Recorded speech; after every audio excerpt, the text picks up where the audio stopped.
नमस्कार दोस्तों, स्वागत है आपका स्टडी केयर में। आज मैं बात करूंगा कि तैयारी की शुरुआत कैसे करें।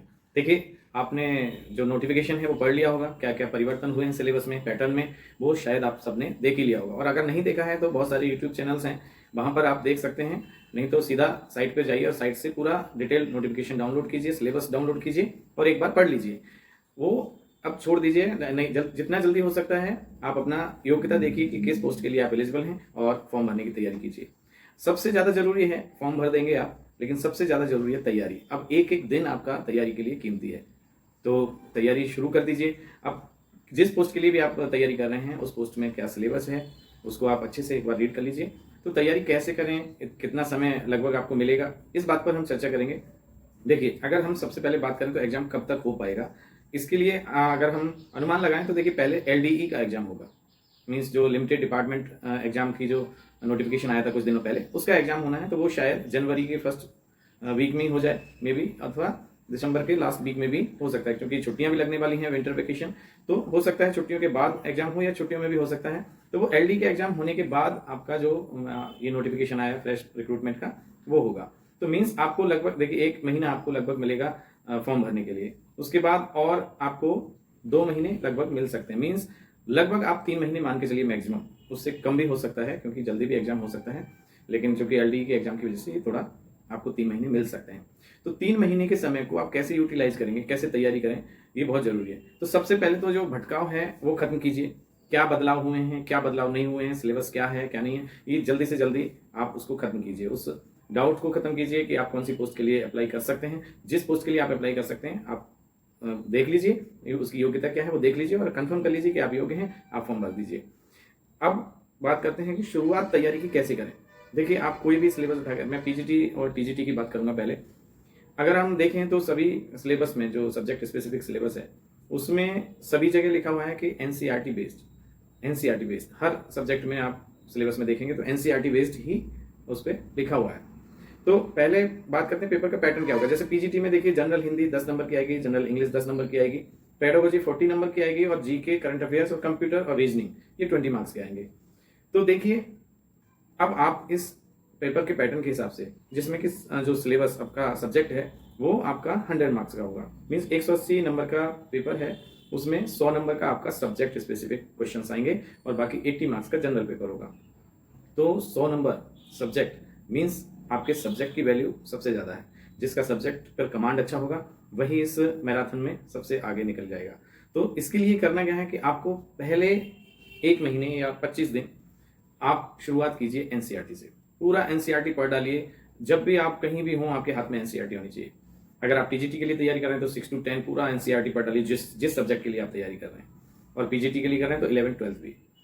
तो आप पहले 30 दिन का टाइम टेबल बनाइए कि आपको पूरा एनसीईआरटी पढ़ना है, पूरा एनसीईआरटी। बिना एनसीईआरटी के आप इस एग्जाम में अपनी जगह बनाएंगे, ये बहुत मुश्किल है। रामबाण है आपके लिए एनसीईआरटी। सबसे पहले एनसीईआरटी को शुरुआत कर दीजिए, आज से ही शुरुआत कर दीजिए जिस सब्जेक्ट के लिए आप अप्लाई करने वाले हैं।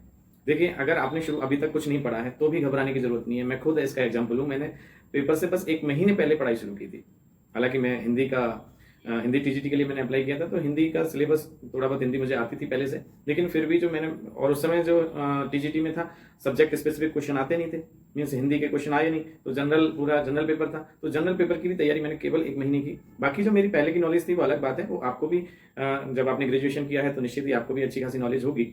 वो नॉलेज आप जरूर अपने पेपर में आपके काम आने वाली है। लेकिन अगर आपने जीरो से शुरुआत कर रहे हैं, आज से ही शुरुआत कर रहे हैं, तो आप सबसे पहले एनसीईआरटी उठा लीजिए। 1 महीने जम के एनसीईआरटी पढ़िए, पूरा ध्यान से एनसीईआरटी पढ़ डालिए। उसके बाद अगला चरण आएगा तैयारी का कि आप एनसीईआरटी के क्वेश्चंस लगाइए ज्यादा से ज्यादा। वन लाइनर की कोई बुक ले लीजिए, एनसीईआरटी सार आता है, उसमें वन लाइनर्स क्वेश्चंस होते हैं। लूसेंट की बुक होती है, इसमें वन लाइनर्स डिटेल होती हैं, उनको रिवीजन के लिए यूज कीजिए। और ज्यादा फिर उसके 1 महीने के बाद ज्यादा से ज्यादा आप क्वेश्चन कीजिए। लेकिन पहले 1 महीने आप एनसीईआरटी को पढ़ डालिए ताकि आपकी समझ विकसित हो जाए उस विषय से संबंधित। ये सबसे ज्यादा जरूरी चीज है। फिर बात करते हैं कि 1 महीने बाद क्या करना है। तो 1 महीने बाद आप क्वेश्चंस लगाइए और अपना जो वन लाइनर रिवीजन है वो कीजिए। नोट्स बनाए हैं तो नोट्स बनाइए। पहली बार तो जब एनसीईआरटी पढ़ेंगे तो आप बस अंडरलाइन करते हुए आगे बढ़ जाइए। नोट्स बनाने के लिए इतना मत रुकिए, क्योंकि पहली बार में नोट्स ज़्यादा बन जाते हैं। तो पहली बार में नोट्स मत बनाइए, पहली बार सिर्फ रीडिंग करते जाइए। जैसे मैं टीजीटी हिंदी की बात करूंगा, क्योंकि मैं हिंदी का टीचर हूँ, तो हिंदी के बारे में मैं ज़्यादा अच्छे से बता सकता हूँ। टीजीटी हिंदी में 6 to 10 जितनी भी पुस्तकें हैं वो सिलेबस में हैं। जैसे 6 की किताब है बसंत और बाल राम कथा, 7 की है बसंत और बाल महाभारत, जैसे 8 में है बसंत और भारत की खोज, फिर 9th में क्षितिज और कृतिका है भाग 1, और 10th में है क्षितिज और कृतिका। तो ये सारी पुस्तकें हैं, उनके सारे चैप्टर्स के नाम दिए हुए हैं। तो एक तरफ से शुरुआत कर दीजिए, पतली पतली पुस्तकें हैं, निर्धारित कर दीजिए कि भाई मुझे ये 2 दिन में 6 क्लास की किताब, एक पुस्तक को टाइम निर्धारित कर दीजिए कि 30 दिनों में मुझे इन सारी किताबों को खत्म करना है। तो ऐसे करके आप शुरुआत कीजिए और देखिए जैसे ही आपकी एनसीईआरटी कवर होगी 30 दिन में, आपको अपने ऊपर आत्मविश्वास आ जाएगा कि अब मेरी चीज़ें कंट्रोल में हैं, अब मेरा सिलेबस कंट्रोल में है, 100 नंबर का जो सब्जेक्ट है वो मेरे कंट्रोल में है।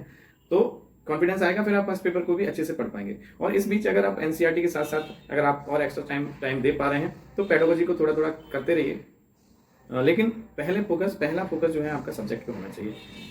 क्योंकि अगर आप देखिए सोचिए कि अगर आपके पास बिल्कुल भी आपने पेडागोजी नहीं पढ़ी या जनरल फर्स्ट पेपर की बिल्कुल भी तैयारी नहीं की, तो भी अगर आपको आज ही एग्जाम में बैठा दिया जाए तो भी आप जनरल पेपर में बहुत सारी चीज़ें कर पाएंगे। लेकिन अगर आपने सब्जेक्ट नहीं पढ़ा है तो वो शायद आप बिना पढ़े नहीं कर पाएंगे, उसमें बहुत ज़्यादा मुश्किल आएगी। तो इसलिए मेरा सुझाव ये है कि आज ही से अपना टाइम टेबल बना दीजिए। होंगे कि जो मेन बदलाव किए हैं केवीएस ने, वो एक तो 150 से 180 क्वेश्चंस कर दिए। दूसरा, टीजीटी में आपका सब्जेक्ट स्पेसिफिक क्वेश्चंस आएंगे, पहले नहीं आते थे। और तीसरा जो बड़ा बदलाव है वो है इंटरव्यू में। इंटरव्यू का इस बार वेटेज बढ़ गया है, पहले 85 और 15 का रेशियो था, इस बार 70 और 30 का रेशियो है। और वहाँ पर एक डेमो क्लास का जो स्पेशली मेंशन किया है, तो निश्चित है कि आपको अपना सब्जेक्ट पर जितनी अच्छी कमांड होगी उतना ही आप इंटरव्यू में भी अच्छा कर पाएंगे। वहाँ पर आपको डेमो क्लास देनी होगी इंटरव्यू में, तो वो आपका जो सब्जेक्ट पे कमांड होगी वो आपका कॉन्फिडेंस बढ़ाएगी, और वहाँ इंटरव्यू में आपके कॉन्फिडेंस का बहुत बड़ा रोल होता है। तो ये जो मेन बदलाव हैं वो हैं, और बाकी आप अपना सब्जेक्ट पढ़ के तैयारी शुरू कर दीजिए। बहुत मुश्किल नहीं है, बहुत आसान है, बस कंटिन्यूटी आपकी जो है लगातार डेली तैयारी होनी चाहिए, एक भी दिन छूटना नहीं चाहिए अब से लेकर एग्जाम तक, तो आप निश्चित ही सफलता प्राप्त करेंगे।